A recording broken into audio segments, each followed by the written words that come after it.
देखो सबसे पहले तो है तुम्हारा सिमिलर ट्रायंगल। सिमिलर ट्रायंगल अगर तुम लोग बात करोगे कि सिमिलर ट्रायंगल मतलब कि होता क्या है, तो सिमिलर एक वर्ड ऐसे भी तुम लोग जानते हो, जनरल लाइफ में भी हम लोग सिमिलर वर्ड का यूज करते हैं। सबसे ज्यादा सिमिलर ट्रायंगल मतलब सिमिलर का यूज करते हैं।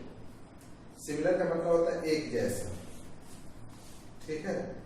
तो अगर तुमको प्रूव करना है मतलब कि कोई भी दो ट्रायंगल जो है वो सिमिलर है या नहीं है, तो सिमिलर ट्रायंगल के लिए कुछ क्राइटेरिया होता है और फिर उसका एक नेमिंग का एक रूल होता है।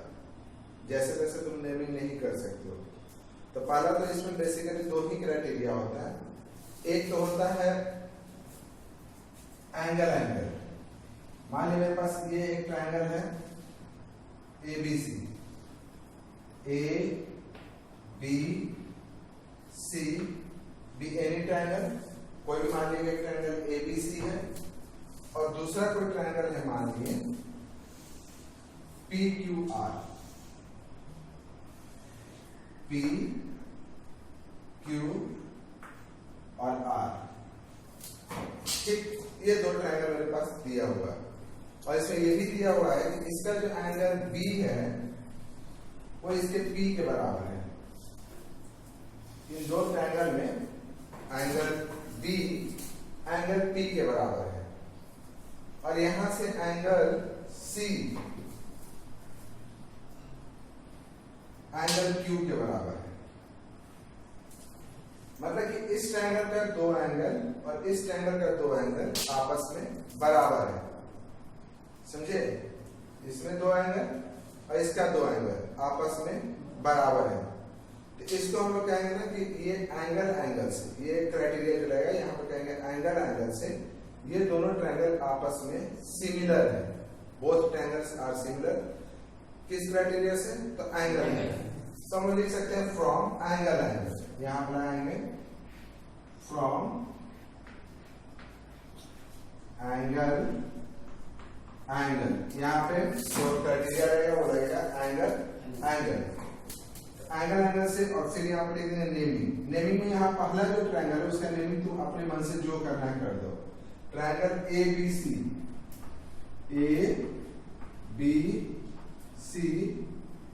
सिमिलर, ये सिमिलर का साइन दिए और फिर यहाँ पे लिखेंगे ट्रायंगल। अब यहाँ पे तुमको देखना है कि ए है, ए के बराबर कौन सा एंगल है? तो ए के बराबर देखेंगे अगर तो ए, यहाँ पे ए के पास कोई लाइन नहीं है, कोई एंगल नहीं है, यहाँ पे कौन नहीं है? आर। तो सबसे पहले लिखेंगे यहाँ पे आर, ठीक। एंगल ए के बराबर हो गया आर। बी के बराबर कौन सा है?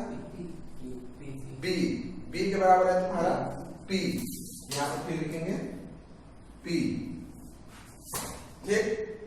और फिर C के बराबर Q, C के बराबर है Q, ये लिखेंगे Q। ये दो ट्रायंगल सिमिलर हो गया, ये नेमिंग का रूल हो गया। और इसको देख करके अगर मान लीजिए फिगर मेरे पास नहीं दिया हुआ, सिर्फ ये लिखा हुआ कि triangle ABC similar to triangle RPQ, सिर्फ दिया हुआ है तुम्हारे पास कि ट्रायंगल ABC जो है वो सिमिलर है RPQ के, तो तुम्हारे पास क्या क्या इंफॉर्मेशन आ सकता है, तुम क्या क्या इंफॉर्मेशन निकाल सकते हो। तो अगर सिर्फ ये लाइन लिखा हुआ बिना कोई फिगर दिए हुए तो तुम यहाँ पे समझ सकते हो कि ये दो ट्रायंगल है और यहाँ पे एंगल A जो है एंगल R के बराबर है, एंगल B जो है एंगल P के बराबर है और एंगल C जो है वो एंगल Q के बराबर है, ठीक। ये दो चीज ये पता कर सकते हैं। दूसरी चीज, अगर ये दो ट्रायंगल आपस में सिमिलर है तो करस्पॉन्डिंग साइड का रेशियो इक्वल होता है। करस्पॉन्डिंग साइड का मतलब क्या हुआ कि अगर A, जैसे हम अगर मान लीजिए पहला दो साइड लेते हैं AB, तो हम लोग यहां से लिखेंगे बाई चांस लेते हैं AB, यहां लिखेंगे AB, तो AB का करस्पॉन्डिंग यहां पर क्या है? RP, तो लिखेंगे AB बाई RP। फिर यहां से अगर लिखेंगे BC, लास्ट का 2। तो BC का करस्पॉन्डिंग मान क्या है? PQ। तो यहां पर लिखेंगे BC, तो यहां पर लिखेंगे PQ। और फिर अगर यहां पर हम लोग फर्स्ट एंड लास्ट लिए AC, तो RQ।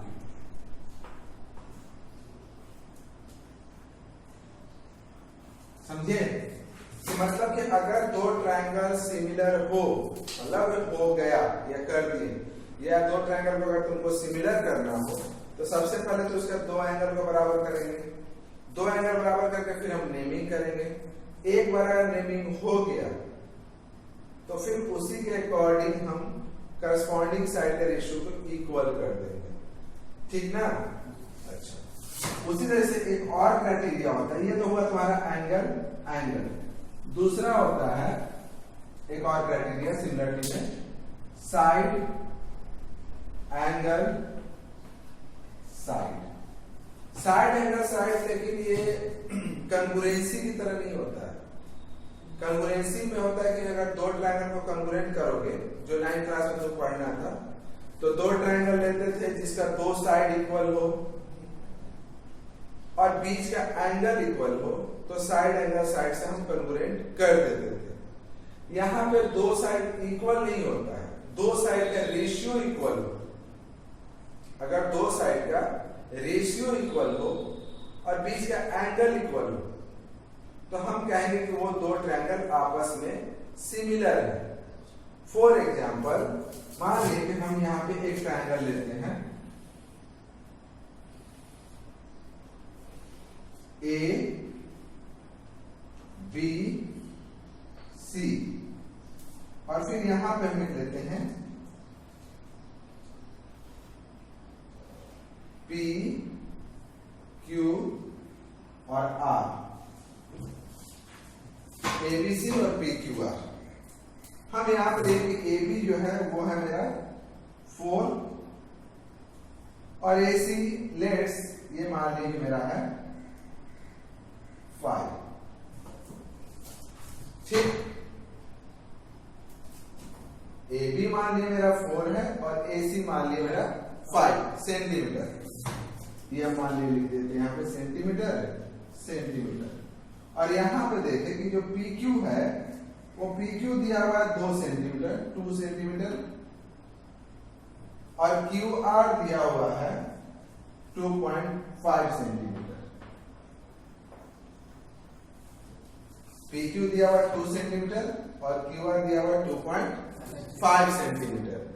तो सबसे अच्छा उसका दिया हुआ कि ये एंगल जो है, लेट्स ये मान लिए कि मेरा 50 डिग्री है, और यहां पे ये एंगल जो है वो 50 डिग्री है। ठीक, सबसे पहले हम देखते हैं कि AB बाई AC, यहां पे AB by AC, AB by AC, AB by AC कितना होगा? 4/5। तो हम यहां पर लिखेंगे 4/5, मतलब सेंटीमीटर से ये हो गया 2/2.5, है ना? और यहां से अगर हम देखें कि PQ by QR, PQ by QR equal है 2/2.5। दो साइड से रेशियो बराबर है और दोनों का बीच का एंगल देखो, AB और AC का बीच का एंगल 50 डिग्री, यहाँ PQ और QR के बीच का एंगल 50 डिग्री, है ना? तो हम लोग यहाँ पर देख रहे हैं कि एंगल A, अब यहां पे हम लोग ऐसे लिख देते हैं कि since AB by AC equal है तुम्हारा PQ बाई QR के, एंड एंगल A बराबर है एंगल Q के। तो यही से हो गया कि दो साइड का रेशियो बराबर है, दो साइड का रेशियो बराबर है और एक एंगल बराबर है। तो अगर दो साइड का रेशियो बराबर हो और एक एंगल बराबर हो तो फिर हम लोग कहेंगे साइड एंगल साइड से ये दोनों ट्रायंगल आपस में सिमिलर है, नॉट कॉन्ग्रुएंट, सिमिलर है। अगर ये दोनों इक्वल हो जाता ना, मतलब कि ये 4 5 ये भी 4 5 बराबर हो जाता तो कॉन्ग्रुएंट कहते हैं, लेकिन ये कॉन्ग्रुएंट नहीं है, ये सिमिलर है। दो साइड का रेशियो और बीच का एंगल आपस में इक्वल है। तो हम यहां से लिख सकते हैं कि फ्रॉम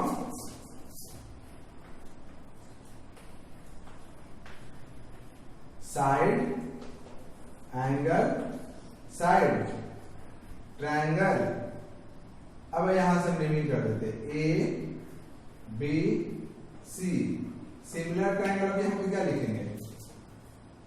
अगर हम ए बी सी लिखें तो उसमें क्या लिखेंगे? तो सबसे पहले देखो कि ए के बराबर क्या है? क्यू। सिंपल सा लिखते क्यू, ए के एंगल के बराबर था क्यू। अब मेरा पहला साइड आ रहा है ए बी के बराबर वहां पर कौन सा साइड है? P Q. तो हमको लेना पड़ेगा Q P, A B Q P, और फिर बचा क्या? सी, उसमें बचा क्या? आर। अब एक बार अगर ये सिमिलर हो गया तो फिर हमको ऊपर के इंफॉर्मेशन से कोई मतलब नहीं है। एक बार अगर ट्रायंगल सिमिलर हो गया तो ऊपर का इंफॉर्मेशन से तुमको कोई मतलब नहीं है।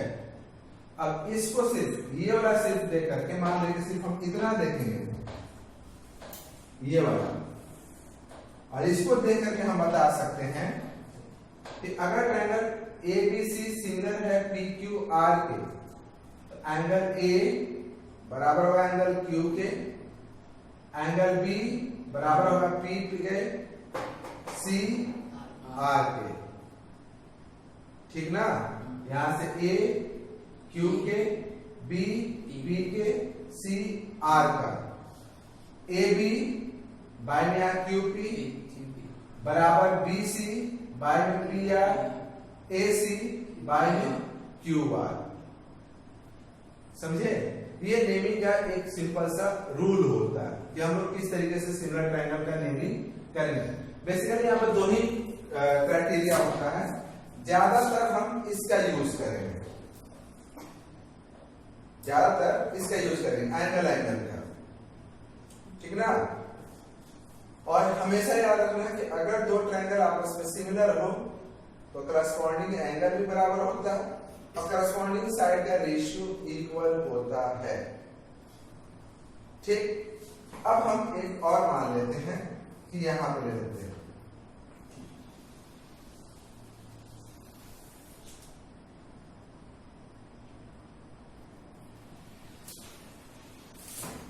दो ट्रायंगल लेते हैं, बस तुमको नेमिंग करना है कि मान लीजिए मेरे पास एक राइट एंगल ट्रायंगल है,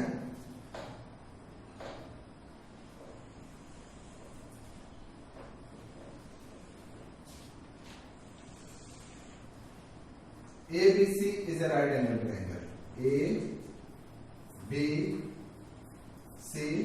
is a right angle triangle. And from the B, we draw perpendicular on AC. AC पर हम एक perpendicular draw करते हैं, मान ले let's BM. ABC एक right angle triangle है और B से एक perpendicular draw किए BM on AC. ठीक है? अब तुमको बताना है कि क्या ट्रायंगल ABC के सिमिलर में ये छोटा वाला ट्रायंगल है, ये वाला जो हम कलर करते हैं, ये वाला, ये जो ट्रायंगल है क्या इस बड़े वाले ट्रायंगल के सिमिलर है? और अगर है तो उसका नेमिंग क्या होगा? ये जो ट्रायंगल है वो बड़े वाला ट्रायंगल का सिमिलर है, और अगर है तो उसका नेमिंग क्या होगा? तो सिंपल सा तुम याद रखना, और अभी हम कर भी देंगे कि अगर एक राइट एंगल ट्रायंगल हो और इस वर्टिसेस से अगर हम एक परपेंडिकुलर ड्रॉ करेंगे तो टोटल इसमें कितना ट्रायंगल बन गया? 3। एक तो बड़ा वाला ट्रायंगल बना, हाँ ये ट्रायंगल बना और ये ट्रायंगल बना। ये सारा ट्रायंगल आपस में सिमिलर होगा, ठीक, ये सारा ट्रायंगल सिमिलर होगा। तो सबसे पहले हम लोग इसको देखते हैं कि अगर हम एक ट्रायंगल लेते हैं, ट्रायंगल ABC, ठीक, तो ABC और ये छोटा वाला ट्रायंगल जो इसकी बात कर रहे हैं, तो बड़ा वाला ट्रायंगल और इस छोटे वाला ट्रायंगल में एक एंगल कॉमन है। कौन सा एंगल कॉमन है? बी कॉमन है। बी कॉमन का मतलब है कि पूरा एंगल, ये पूरा बड़े वाले ट्रायंगल में बी पूरा आ रहा है, ये वाला एंगल कॉमन है दोनों में, ए। तो इस ट्रायंगल में देख रहे हैं कि ये छोटे वाला एंगल में भी एंगल ए आ रहा है और बड़े वाले ट्रायंगल में भी ए आ रहा है, और पूरा कंप्लीट बी नहीं आ रहा है। छोटे वाला में बी का सिर्फ इतना पार्ट आ रहा है, बड़े वाला में पूरा पार्ट है, तो ए बी कॉमन नहीं हो सकता। तो फिर हम लोग यहां पे लिखेंगे पहले नेमिंग में ट्रायंगल ए, ठीक है ना। छोटे वाला का नेमिंग करना शुरू किए ए, तो उसका भी लिखें ए, क्योंकि ए और ए आपस में कॉमन था। फिर यहां से बी पे परपेंडिकुलर है, 90 डिग्री है, बी पे 90 डिग्री है। तो छोटे वाला ट्रायंगल इस ए बी एम में 90 डिग्री कहां पे है? ये जो हम ब्लू वाला ये वाला जो किए हैं इसमें 90 डिग्री कहां पे है? एम पे। यहाँ पे 90 डिग्री है ना, यहाँ पे, यहाँ पे लिखेंगे एम। तो ए एम लिख दिए, तो लास्ट में उसका पार्ट क्या बचा? बी। ये इसमें A B C A M B के सिमिलर होगा। ए के common, B right angle, M right angle और सी और लास्ट बचा बी, ठीक है ना। हम लोग यहां पर बोल रहे हैं कि ए के कॉमन है, अभी नेमिंग हम लोग कर रहे हैं, बस बाकी हम लोग पढ़ेंगे। तो ये कॉमन है और यहां से एंगल बी उसके एंगल एम के बराबर, क्यों? तो राइट एंगल है, राइट एंगल है, ठीक है। तो फ्रॉम कौन सा क्राइटेरिया लगा? From angle triangle ABC similar triangle AMB, ठीक है ना, AMB। और अगर ये सिमिलर है तो फिर करस्पॉन्डिंग साइड का रेशियो इक्वल होगा। इक्वल होगा मतलब कि हम वहां से फिर लिख सकते हैं कि AB बाय में AM, फिर यहां पे लिख सकते हैं BC, बाय में लिख सकते हैं MB, और फिर यहां से लिख सकते हैं AC, बाय में AB। ये हम लिख सकते हैं अगर सिमिलर कर दिए तो। उसी तरीके से एक और ट्रायंगल देखो, यहाँ पे जो कलर नहीं किया हुआ और बड़ा वाला ट्रायंगल, उसमें कौन सा सिमिलर है?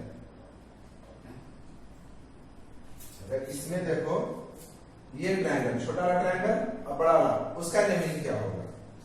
तो फिर बड़ा वाला में और इस छोटे वाला में कौन सा पार्ट कॉमन है? देख लो सी का पूरा पार्ट ए में भी है और सी का पूरा part angle A B B C में भी है। बी पे राइट एंगल, इसका एम पे राइट एंगल है ना। सबसे पहले क्या किया जाता है कि बड़ा वाला ट्रायंगल को अपने हिसाब से नेमिंग कर लिया जाता है। तो फिर लिखोगे अगेन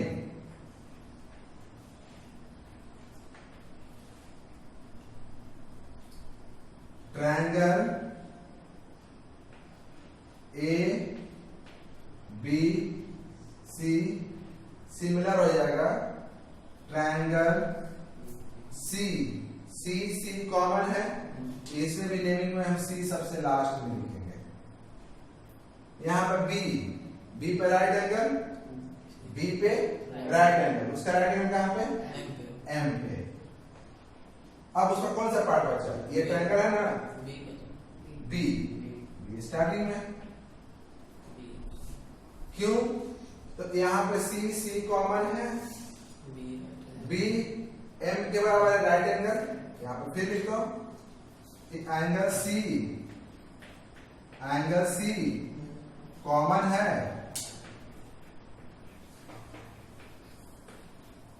ठीक।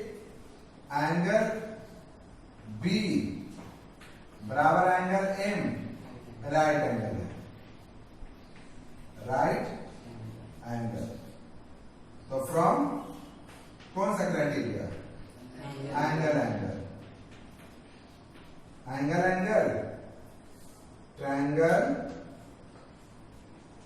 ए B C similar triangle B M C. और अगर सिमिलर है तो फिर कॉरस्पॉन्डिंग साइड का रेशियो इक्वल होगा। तो कॉरस्पॉन्डिंग साइड का रेशियो इक्वल होगा मतलब A B by B M